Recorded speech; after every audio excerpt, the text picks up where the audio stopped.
జుట్టు రాలిపోతుందా, చర్మం పాడైపోతుందా? వీటికి కారణం హార్డ్ వాటర్ కావచ్చు. మరి ఇంకెందుకు ఆలస్యం? సిగ్నస్ వారి వాటర్ సాఫ్ట్నర్స్ ద్వారా సాఫ్ట్ వాటర్ గా కన్వర్ట్ చేసేయండి. ఈ రోజున నిజామాబాద్ జిల్లాకు సంబంధించి సమీక్షా సమావేశం నిర్వహించుకోవడం జరిగింది.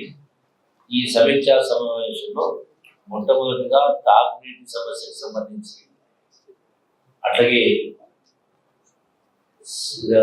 సివిల్ సప్లైస్ సంబంధించి, రైతుల వరి కొనుగోలుకు సంబంధించి, అలాగే సన్న బియ్యానికి సంబంధించి, ఇళ్లకు సంబంధించి, వీటితో పాటుగా ప్రజలు అప్లై చేసుకున్నటువంటి ఈ యొక్క కళ్యాణ లక్ష్మి చెక్కులకు సంబంధించి, సంబంధించి దరఖాస్తు పెట్టుకున్న 15 రోజుల్లో ఎవరి దగ్గరికి తిరగాల్సిన అవసరం లేకుండా అవి 15 రోజుల్లోనే సంబంధిత ఆర్టీఓకి రీచ్ కావాలి.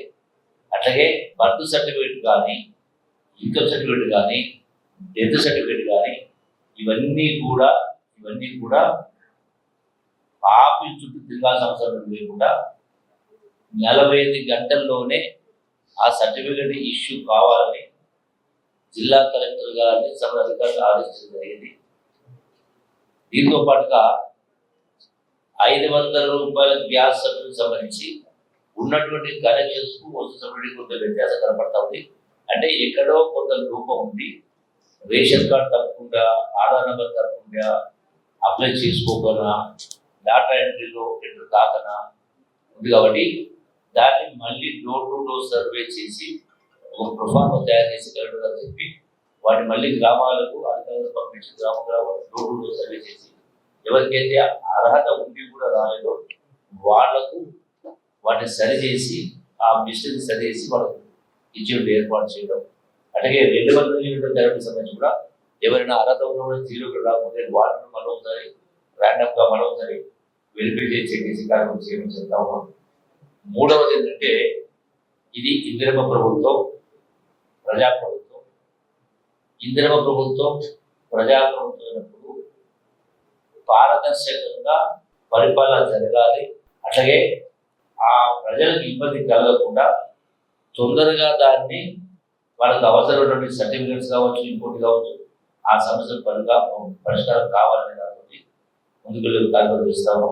అట్లాగే ఈ యొక్క భూభాగానికి సంబంధించి కూడా ధరణికి సంబంధించి ఎన్నో లోపాలు ఉండి రైతాంగం ఎంత ఇబ్బందులు పడతా ఉన్నారో వాటన్నింటిని కూడా కొత్త చట్టం ప్రకారం ఆ వెసులుబాటు కల్పించడం జరిగింది. రైతులకు సంబంధించినటువంటి ధరణి వల్ల చాలా తక్కువ జరిగింది. వాటిని సరిచేయడం కోసం సమీక్షా సమావేశాలు ప్రతి మండలంలో కలెక్టర్ గారు వచ్చి సమీక్ష నిర్వహిస్తారు.